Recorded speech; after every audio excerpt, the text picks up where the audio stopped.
உயிரோடு இருக்கிறான ஒருவனும் உனக்கு ஏற்று நிற்பதில்லை அப்படின்னு ஒரு பெரிய வாக்கு தத்துவம். மோசையோடு இருந்தது போல அவன் கூட இருப்பாங்கிறாரு. ரெண்டாவது, நான் உன்னை விட்டு விலகுவதும் இல்லை. அவனிடத்துல அப்படிப்பட்ட ஒரு பெரிய ஒரு வாக்கு தத்தமான வார்த்தைகள் சொல்வதற்கு ஏராளமான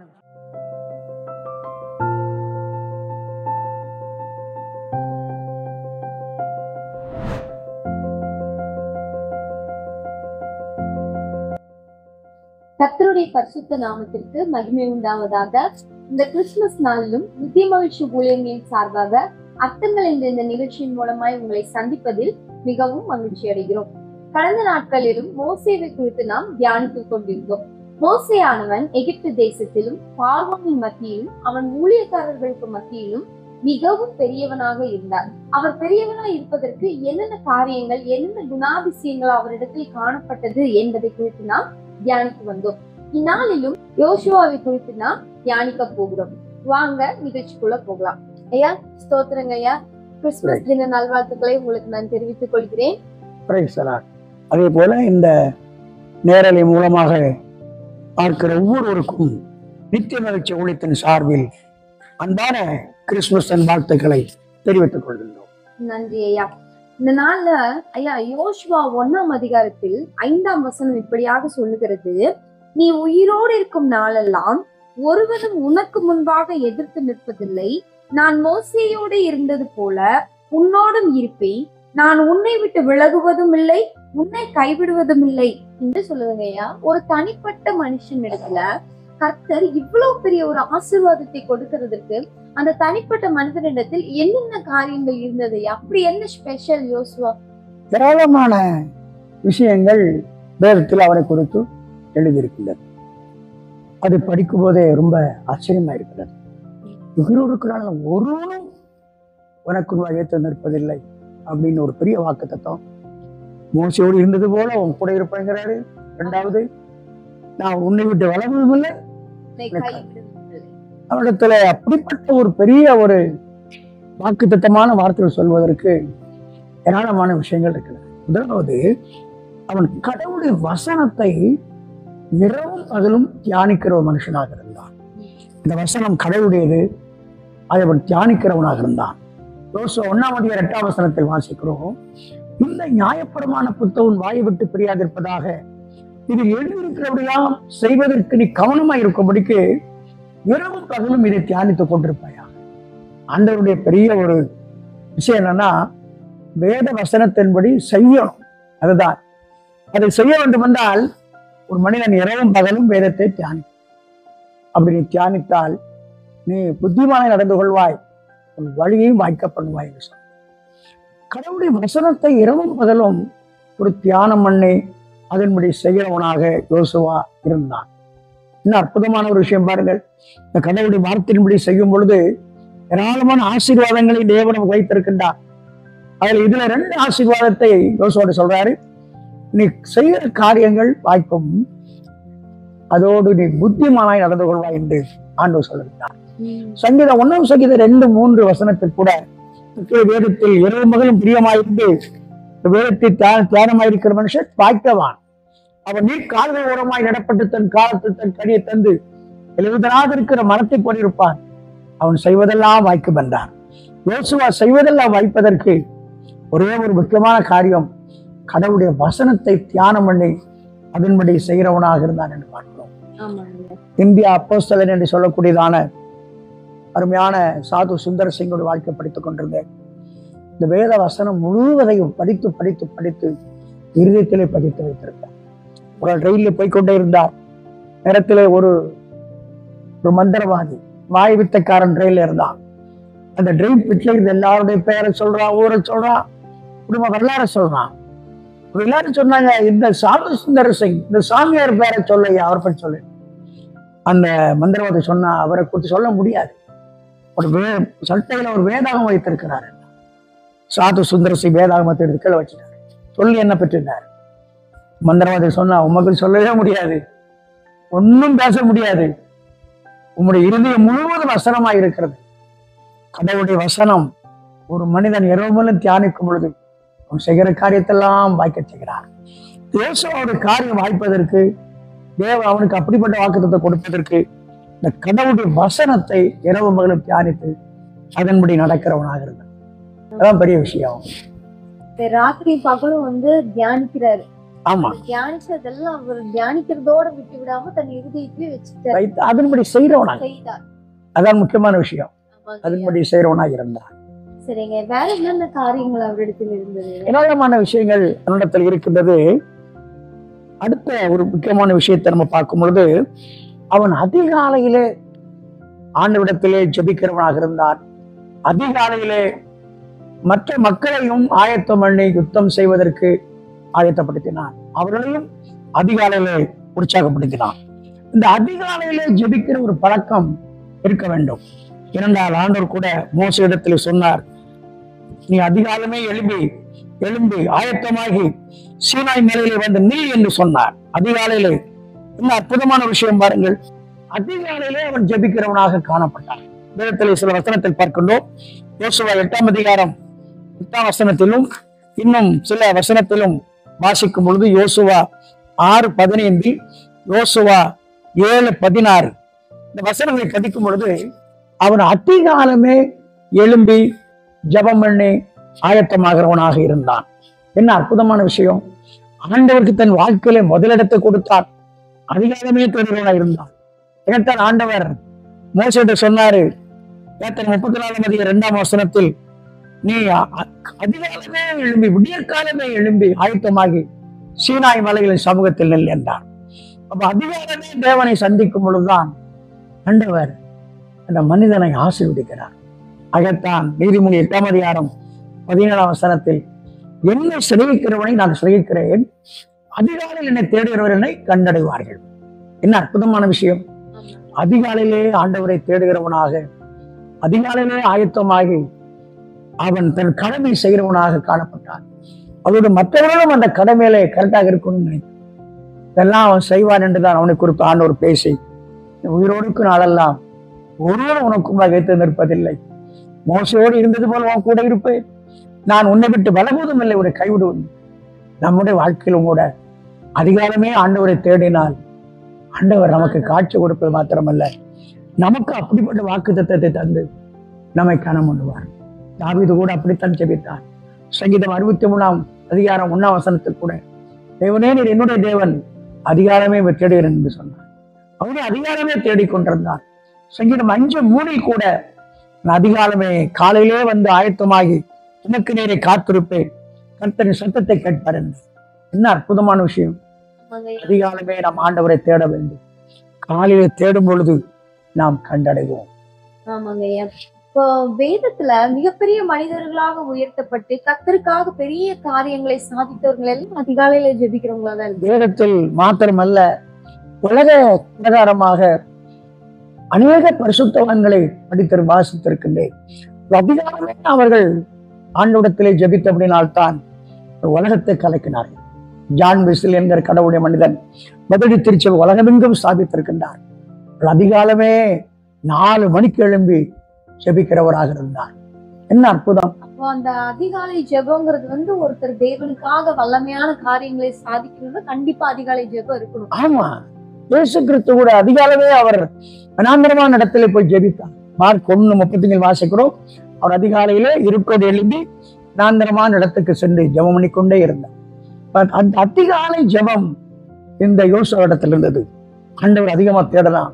இந்த அதிகாலை எப்படி தேட முடியும்? அவர் மீது உண்மையான அன்பு, உண்மையான பாசம் இருந்தாதான் தேட முடியும். இந்த உலகத்துல யாராவது ஒருவரை நேசித்தால் அவரை அதிகாரமே நம்ம போய் பார்க்கணும்னு நினைச்சிட்டு இருப்போம். ஆண்டவர் நம்ம உயிரா நமக்காக சிலுவையில ரத்தம் சிந்திருக்கிறார், நமக்காக தம்முடைய ஜீவனே கொடுத்திருக்கின்றார். அவரை உண்மையான ஒரு நேசம் வைத்தார் நாமும் அதிகாலமே தேடுவோம். அன்று கூட மோசையோடு இருந்த நம்ம கூட இருப்பாரு, நம்ம விட்டு விலகவும் மாட்டாரு, நம்ம கைவிடவும் மாட்டார். இன்னும் வேற என்னென்ன காரியங்கள் இருந்ததுங்கய்யா? ஏராளமான விஷயங்கள் அவனை குறித்து வேதத்திலே வாசிக்கிறோம். என்ன அற்புதமான ஒரு விஷயங்கள்.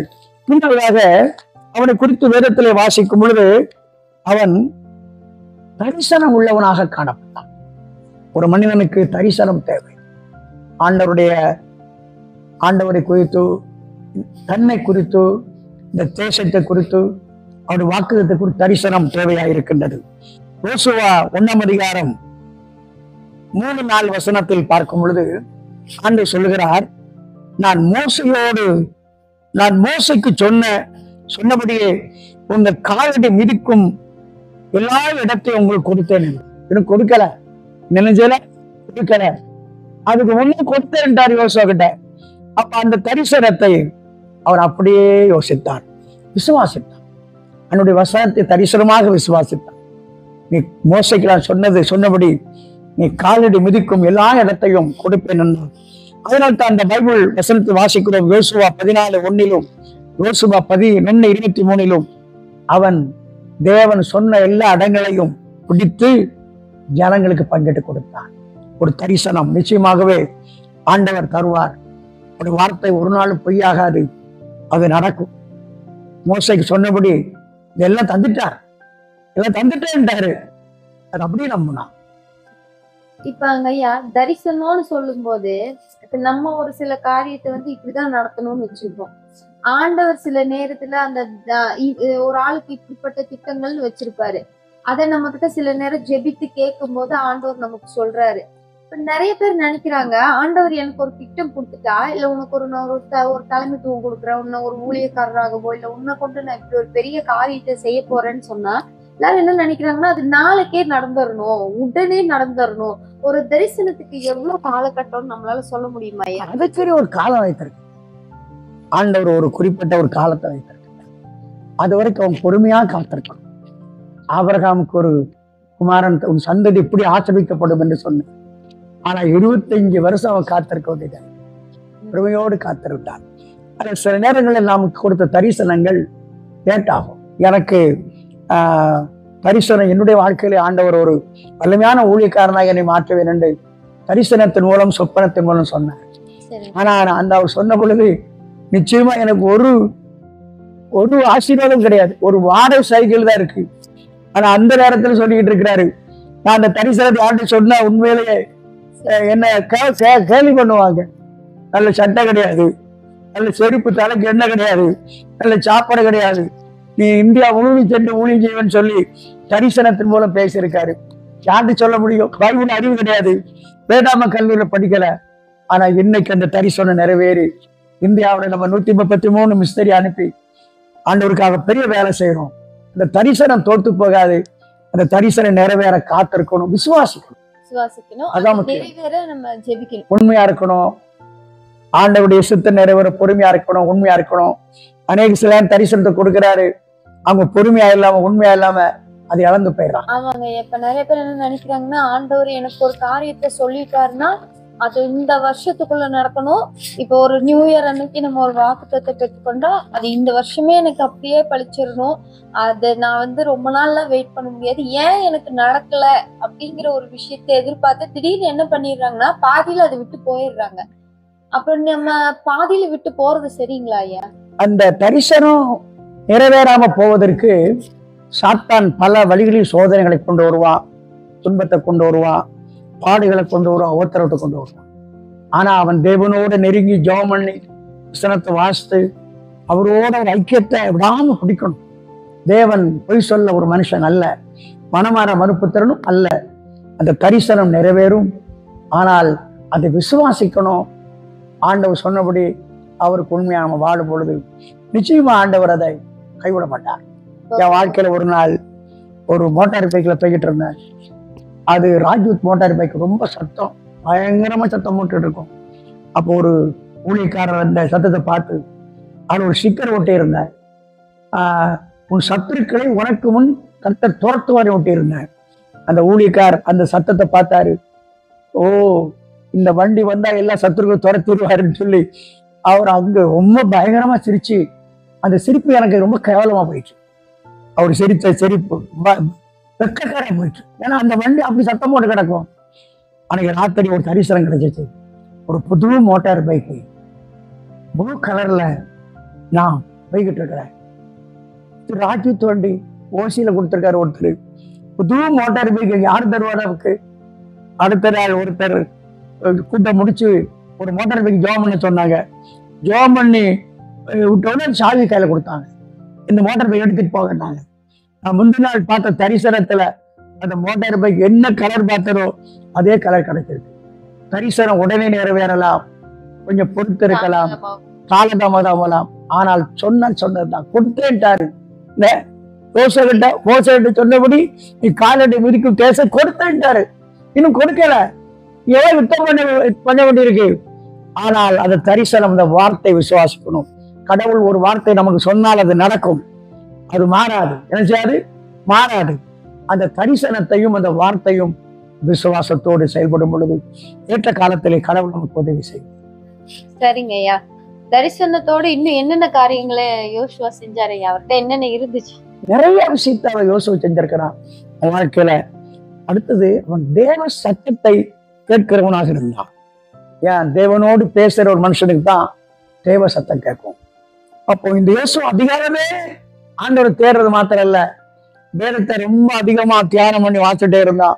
அதுல அவனுக்கு தேவ சத்தம் கேட்டுட்டே இருந்தது. ஒரு உண்மையான விசுவாசிக்கு ஒரு தேவ சத்தம் அவன் இருதயத்துல கேட்கும். ஆண்டவர் சில நேரங்கள்ல தேவ சத்தத்தை நம்முடைய இருதயத்துல கொடுக்கிறாரு, நம்முடைய காது கேட்கும்படி செய்யறாரு, பல வகையில செய்யறாரு. இவனுடைய இருதயத்துல அந்த சத்தம் கேட்டுச்சு. நான் ஒரு சில வசனத்தை வாசிக்கிறேன்.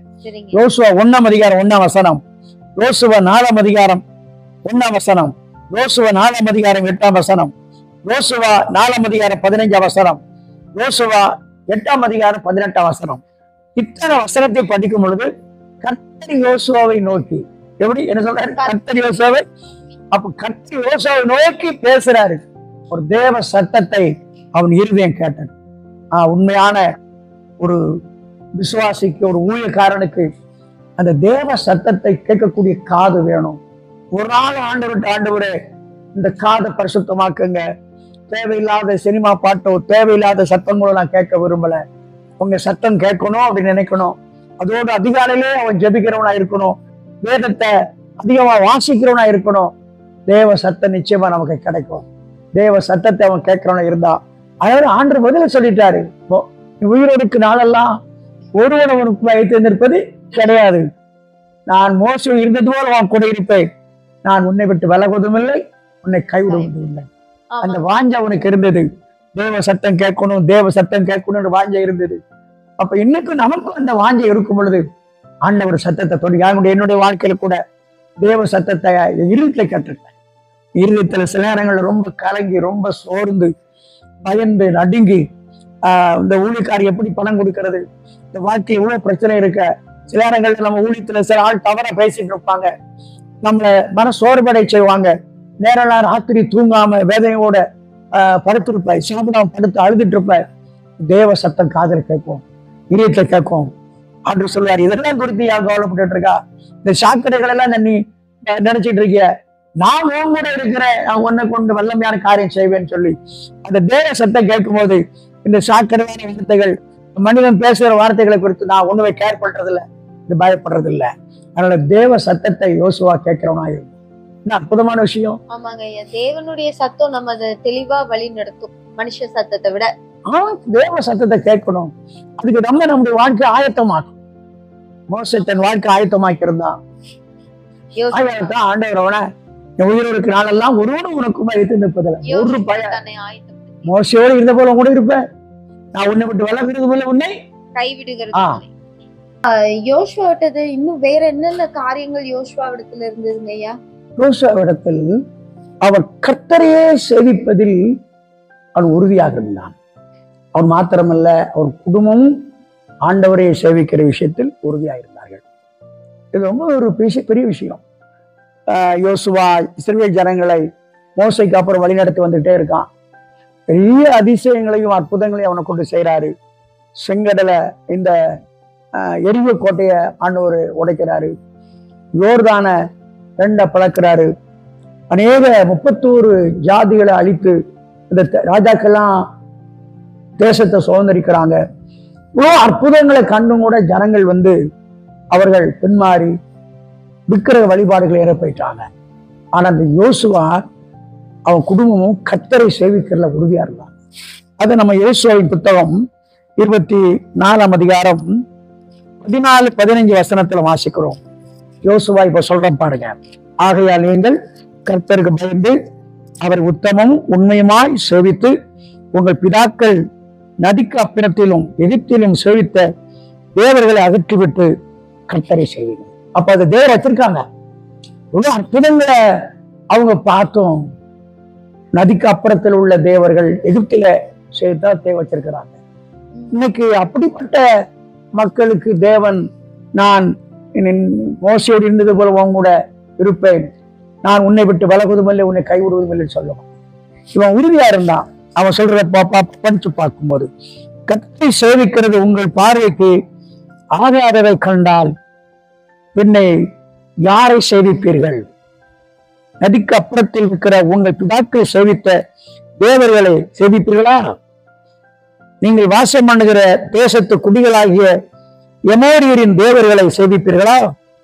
நானும் என் வீட்டாருமோ வென்றால் கர்த்தரையே சேவிப்போம். அவ்வளவு கர்த்தரையே சேவிக்கிறதுல உறுதியா இருந்தாங்க. ஆனா மற்றவங்க அப்படி இல்லை. கர்த்தரையும் சேவித்தாங்க, மற்றவங்க சேவித்தாங்க. கர்த்தரை சேவிக்கிறது அப்படின்னா என்னங்க? இப்ப ஞாயிற்றுக்கிழமை நாங்க வாரம் சர்ச்சுக்கு வரோம், ஆண்டவர் ஆராதிக்கிறோம், அதோடு போகிறதா? இல்ல பாருங்க, இப்ப சில இடத்துல வந்து கிறிஸ்தவங்களாகவே இருந்தாலும் அந்நிய சில போட்டோஸ் எல்லாம் வந்து அவங்க இயேசுவோ அதுல இருப்பாரு, இன்னொரு சைடுல இந்த மாதிரி காரியங்கள் வந்து கர்த்தரை சேவிக்கிறதா? அப்படிதான் இந்த மக்கள் இருந்தாங்க. ஒரு பக்கத்துல கர்த்தரை சேவிக்கிறாங்க, ஒரு பக்கத்துல எகிப்தில உள்ள தேவர்களை சேவிக்கிறாங்க, நதிக்கு அப்புறத்தில் உள்ள தேவர்களை சேவிக்கிறாங்க மற்றவங்க. ஆனா இந்த மக்களுக்கு எப்படிப்பட்ட ஒரு காட்சியை தேவன் தரல. இந்த யோசுவா மாத்திரமா இல்ல, அவன் குடும்பமும் கர்த்தரையே சேவிக்கலாம் இருந்தான். யோசுவா கூட கடைசியில அவன் சொல்றத பார்க்கும்போது ரொம்ப ஆச்சரியமா இருக்கிறது. யோசுவா 24 அதிகாரம் 14-15 கொஞ்சம் படிக்கும் அற்புதமா இருக்கும். யோசுவா 24, 14, 15 படிக்கலாம். 24, 22, 23 நம்ம படிப்போம். 22, 23. அப்படி யோசுவா ஜனங்களை நோக்கி, கர்த்தரை சேவிக்கும்படி நீங்கள் அவரை தெரிந்து கொண்டதற்கு நீங்களே உங்களுக்கு சாட்சி என்றார். அதற்கு அவர்கள், நாங்களே சாட்சி என்றார்கள். அப்பொழுது அவன், அப்படியானால் இப்பொழுது உங்கள் நடுவில் இருக்கிற அந்நிய தேவர்களை அகற்றிவிட்டு உங்கள் இருதயத்தை இஸ்ரவேலின் தேவனுக்கு நேராக, தேவனாகிய கர்த்தருக்கு நேராக திருப்புங்கள்.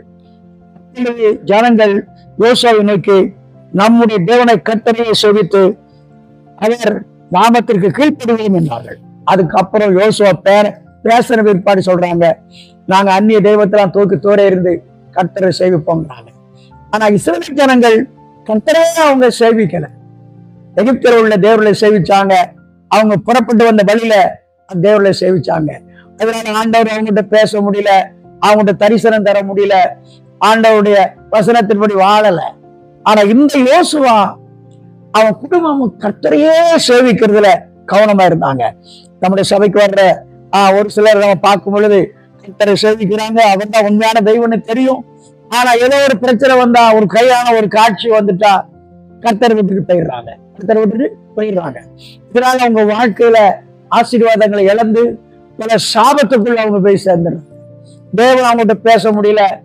சாலமோன் ராஜா கூட ஆண்டவர் பேசல, 2 விஷயம் பேசினாரு, அவன் கேட்கல, கைவிட்டுட்டாரு.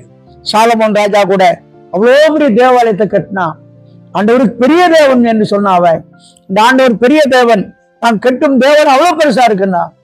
ஆனால் கடைசியில் அவன் வயது சென்ற பொழுது அவன் அந்நிய தேவனை பின்பற்றான் பார்க்கிறோம். தேவன் 2 விஷயம் சொன்னாரு, சாலமோனே அந்நிய தேவனை பின்பற்ற வேண்டான்னு சொன்னாரு. ஆனா கர்த்தரை விட்டு அவன் இருதயத்தை விலக்கிட்டான். அதனாலதான் விசுவாச பட்டியல்ல எபிரேயர் 11 அவன் பேர் வராம போயிடுச்சு. கர்த்தரையே சேவிக்கணும். அவரை தான் சேவிக்கும் பொழுது ஆண்டவர் சொல்லுவாரு, நான் மோசே இருந்தது போல உன் கூட இருப்பேன், நான் உன்னை விட்டு விலகவும் மாட்டேன், உன்னை கைவிடவும் மாட்டேன்னு சொல்லி. இப்போ பாருங்க, இன்னைக்கு கிறிஸ்தவங்களே வந்துட்டு நிறைய பேர் நாள் பாக்குறது, குறி கேக்குறாங்க. சில நல்ல காரியங்கள் செய்ய வேண்டும் என்றா நல்ல நாள் பார்க்கணும், நம்ம ஜோசியர் இடத்துல போய் கேட்கணும். சும்மா ஜோசியர்னா ஏதோ ஒரு இந்த இப்போ பேர் வைக்கிறதுல கூட பாத்தீங்கன்னா நியூமராலஜி படி பேர் வைக்கிறது, இது எல்லாமே வந்துட்டு கர்த்தருக்கு ஆகாத காரியங்களா இருக்குன்னு அவங்களுக்கு தெரியும். தெரிஞ்சு செய்யும் போது இதுல பிசாசு கிரியை செய்ய வாய்ப்பு இருக்குங்களா? நிச்சயமா. ஆண்டவர் இதுல உடன்பட மாட்டார். இது பிசாசுடைய காரியம் இல்லையா? மனாசேங்கிற ராஜா கூட அப்படிதான் இருந்தான். எசேக்கியாவோட மகன். நாள் பார்த்தான், நட்சத்திரம் பார்த்தான், பிள்ளைகளை தீமிதிக்க பண்ணினான். அதனால கடவுள் அவன் மேல கோபமான கோபமாகி அசிரிய ராஜா வர சொல்லி பெண்களை விலங்கு போட்டு முச்செடியில கொண்டு போயிட்டான். அவர் என்ன சொல்றாரோ அதன்படிதான் நம்ம செய்யணும். அதை யோசுவா செய்தான். அதனாலதான் அவனை கொண்டு தேவன் பெரிய வேலை செய்தாரு, அவனை ஆசீர்வதித்தாரு. இந்த இந்திய தேசத்துல நம்மையும் ஆண்டவர் ஆசீர்வதித்து நம்மையும் அநேக மக்களுக்கு முன்ப உயர்த்த, நம் மூலமாக இந்த தேசத்துல பெரிய காரியம் நடைபெற, ஆத்துமாதை நடைபெற, பரலோக ராஜ்யத்துல ஆத்துமாக்களை சேர்க்க வேண்டும் என்றால் அந்த யோசுவா பரமக்காடான கூட்டிட்டு போனா, நாம் இந்த உலகத்தில் இருக்கிற மக்களை அந்த கானான் நித்திய ராஜ்யத்துக்கு கூட்டிட்டு போனோம்னா நம்முடைய வாழ்க்கையில இது யோசுவை போல ஆண்டவர் மீது இப்படிப்பட்ட நல்ல குணங்கள் இருக்கும் பொழுது ஆண்டவர் நம்ம ஆசீர்வதிப்பார். நம் மூலமாக இந்த தேசத்து மக்களையும் ஆசீர்வதிப்பார். இப்போ சமரசமான ஒரு போக்கு, அதாவது உலகத்துக்கும் ஒரு ஊழியம், ஆண்டவருக்கும் ஒரு ஊழியம், இந்த பக்கமும் ஒரு கால், அந்த பக்கமும் ஒரு கால்னு போகிறாங்க. இன்னைக்கு நாம அந்த மாதிரி ஒரு உறுதி இல்லாம இருக்கும்போது நமக்கு அது ஆசீர்வாதமா இருக்காது இல்லைங்கய்யா? இருக்கு. அவரே சொல்லிட்டார்ல, நான் உலகத்தான் நல்லது போல நீங்கள் உலகத்தான் அல்லன்ட்டார். நான் உலகத்தான் அல்ல, நீ உலகத்தான் அல்ல அப்படின்ட்டாரு. இந்த உலகத்துக்கு நமக்கு சம்பந்தம் அல்ல, நாம் கடவுளுடைய பிள்ளைகள். அவர் என்ன சொல்றாரோ அதன்படி நடக்கணும். யோசுவா அப்படித்தான் செஞ்சான். அதனாலதான் ஆண்டவர் அவனை ஆசீர்வாதமா மாத்தினாரு. ஆமாங்கய்யா.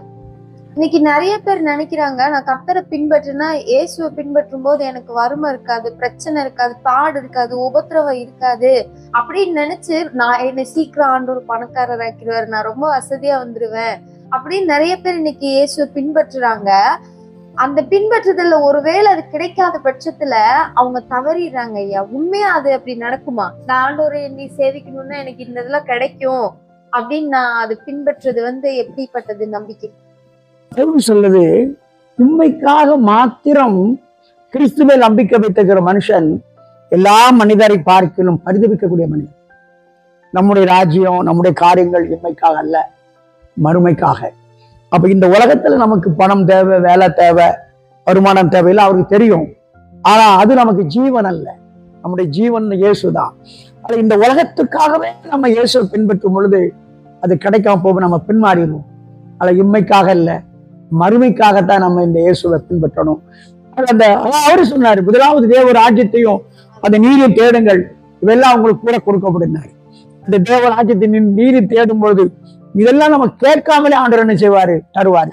ஆனா இதுவே நம்ம தேடிட்டு இருக்கும் பொழுது, தேவ ராஜ்யத்தை நீதி தேடாம இதுவே தேடும் பொழுது இது கிடைக்காம போகும்போது அவங்க பின்மாறி போயிடுவாங்க.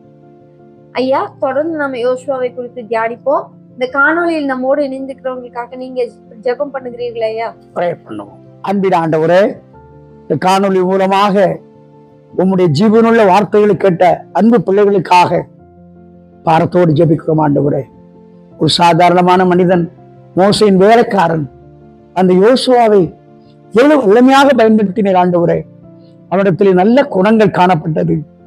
ஆண்டவரே, வேத வசனத்தை இரவும் தியானம் பண்ணுகிற மனிதனாக இருந்தான். அதிகாலையிலே ஜெபிக்கிற ஒரு மனிதனாக இருந்தான். கரிசனம் உள்ள ஒரு மனிதனாக இருந்தான். தேவ சத்தத்தை கேட்கிற மனிதனாக இருந்தான். தேவனே கர்த்தரையே ஆராதனை செய்கிற மனிதனாக இருந்தான். ஆண்டவரே, அப்படிப்பட்ட ஒரு நல்ல குணம் இருந்த பொழுதுதான் அவனோடு சொல்லி, மோசோடு இருந்தது போல உன் கூட இருப்பேன், நான் உன்னை விட்டு விலகுவதும் இல்லை, உன்னை கைவிடுவதும் இல்லை.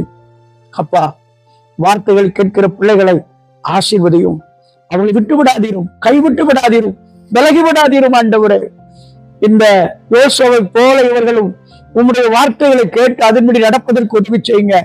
இந்த காணொலி மூலமாய் கேட்கிற வார்த்தைகளை கேட்கிற ஒவ்வொரு பிள்ளைகளையும் இந்த கிறிஸ்துமஸ் நாளில் ஆசீர்வதிக்க வேண்டும் என்று இயேசுவின் நாமத்தில் ஜெபம் பண்ணுகிறேன். ஆண்டவரே, கட்டாயம் அவர்களை ஆசீர்வதியும், ஆசீர்வதியும். இயேசு கிறிஸ்துவின் மூலம் வேண்டுகிறோம் நல்ல பிதாவே, ஆமென். நேயர்களே, நாளிலும் நாம் யோசுவாவை குறித்து அநேக காரியங்களை தியானித்து வந்தோம். குறிப்பாக யோசுவா அவரும் அவர் குடும்பத்தினரும் கர்த்தரை மாத்திரமே சேவிக்க வேண்டும் என்பதில் மிகவும் உறுதியாக இருந்தார் என்பதை நாம் பார்க்கிறோம். நாம் ஒருவேளை இயேசுவும் உலகமும், இயேசுவும் விக்கிரகமும் என்ற வாழ்க்கை நம்மிடத்தில் இருக்குமானால் இந்த கிறிஸ்துமஸ் நாளில் நாம் ஒரு முடிவு எடுப்போம். நானும் என் குடும்பமும் கர்த்தரை மட்டுமே சேவிப்போம் என்பதில் உறுதியாக இருக்கும் பொழுது கர்த்தர் உங்களையும் உங்கள் குடும்பங்களையும் யோசுவாவின் குடும்பங்களைப் போல, யோசுவாவை போல உயர்த்தி வைப்பார். நித்திய மகிழ்ச்சி ஊழியங்களின் சார்பாக மீண்டும் உங்களுக்கு கிறிஸ்துமஸ் நல்வாழ்த்துக்களை தெரிவித்துக் கொள்கிறோம். கர்த்தர் உங்களை ஆசீர்வதிப்பாராக. ஆமென்.